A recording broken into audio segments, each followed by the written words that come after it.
السلام علیکم ناظرین، عمیرہ احمد کہانی لکھتی ہیں نہ کہ ڈرامہ۔ انہوں نے ایک ایسی کہانی لکھ ڈالی جس کی جتنی تعریف کی جائے کم ہے۔ وہ زندگی کی تلخ اور بدصورت حقیقتوں کو دنیا کے سامنے لاتی ہیں۔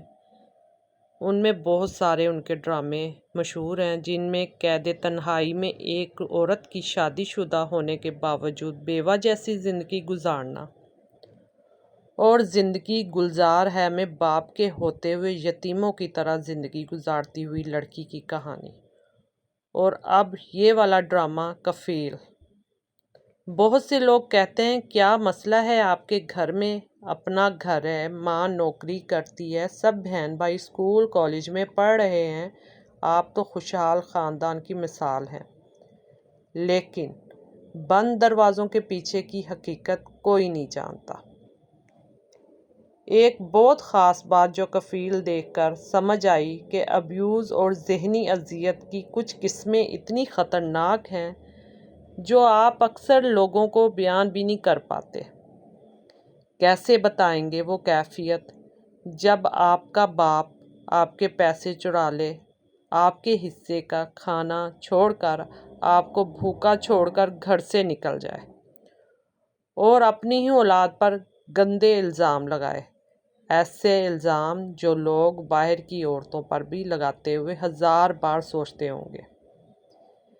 اس لڑکے کی کیا حالت ہوتی ہوگی جیسے اپنی ماں اور بہنوں کو اپنے ہی باپ کے تشدد سے بچانا پڑتا ہوگا، کوئی نہیں سمجھ سکتا۔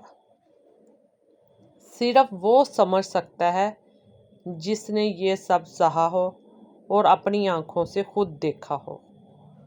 اور اگر آپ کسی کو سمجھانا بھی چاہیں تو لوگ کہیں گے ہم تو سوچ بھی نہیں سکتے کہ کوئی باپ ایسا بھی ہو سکتا ہے۔ ماں باپ تو سب سے زیادہ مخلص ہوتے ہیں۔ نہیں، سب ماں باپ نہیں ہوتے، یہ ہے میرا ماننا۔ ماں باپ انسان ضرور ہوتے ہیں، آسمان سے اترے ہوئے فرشتے نہیں، جن کی کوئی غلطی ہو نہیں سکتی۔ جیسا کہ کفیل ڈرامے میں ہر وہ چیز دکھانے کی کوشش کی گئی ہے جو غلط فیصلوں کے نتیجے میں نسلوں کو نقصان پہنچاتی ہوئی نظر آ رہی ہے۔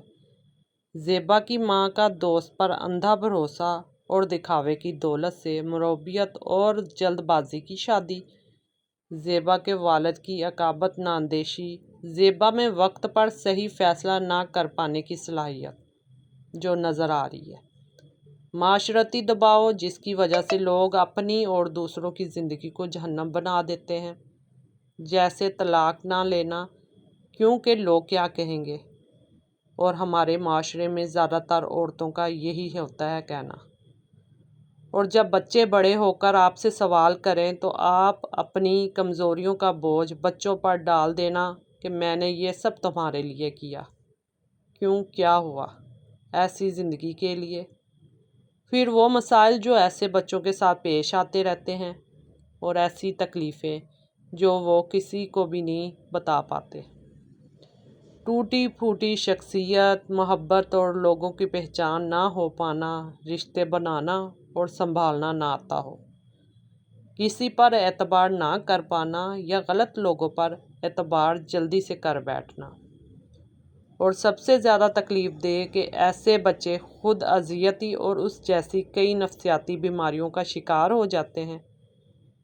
وہ جتنے ہی لائق اور ذہین کیوں نہ ہوں، ان کے باوجود بھی زندگی میں بہت سی چیزوں میں وہ پیچھے رہ جاتے ہیں۔ کچھ والدین اپنے بچوں سے ساری عمر ایک تاوان وصول کرتے رہتے ہیں، ایسی غلطیوں کا جس میں بچوں کا کوئی قصور ہوتا ہی نہیں ہے۔ میرے نزدیک زیبا اور اس جیسی تمام عورتیں قصوروار ہیں جو نہ صحیح وقت پر فیصلہ کر پاتی ہیں اور نہ ہی اپنے لیے کوئی ایسا قدم اٹھا پاتی ہیں جس سے ان کے بچوں کو کوئی اچھی زندگی مل سکے، یا شاید ان کے نزدیک اچھی زندگی کا مطلب باپ کے گھر میں رہنا ہی ہوتا ہے۔ زیبا کی کہانی کسی سے ریلیٹ کرے یا نہ کرے، زیبا کی غلطیوں سے ضرور سیکھنا چاہیے۔ بچوں کے لیے ایک صحت مند گھر اور ماحول بہت ضروری ہے، کیونکہ جو زخم گھر سے ملتے ہیں انہیں انہیں دنیا کا کوئی بھی انسان نہیں سمجھ سکتا سوائے اپنے ماں باپ کے۔ تو ناظرین، آپ سب کو یہ کفیل ڈرامہ کیسا لگ رہا ہے؟ اپنی رائے کا اظہار کمنٹ سیکشن میں ضرور کریے گا، اور مجھے یہ بھی بتائیے گا کہ آپ مجھے کہاں کہاں سے دیکھ رہے ہیں۔ تو میرے چینل کو لازمی سبسکرائب کریں۔ اللہ حافظ، ملتے ہیں نیکسٹ ویڈیو میں۔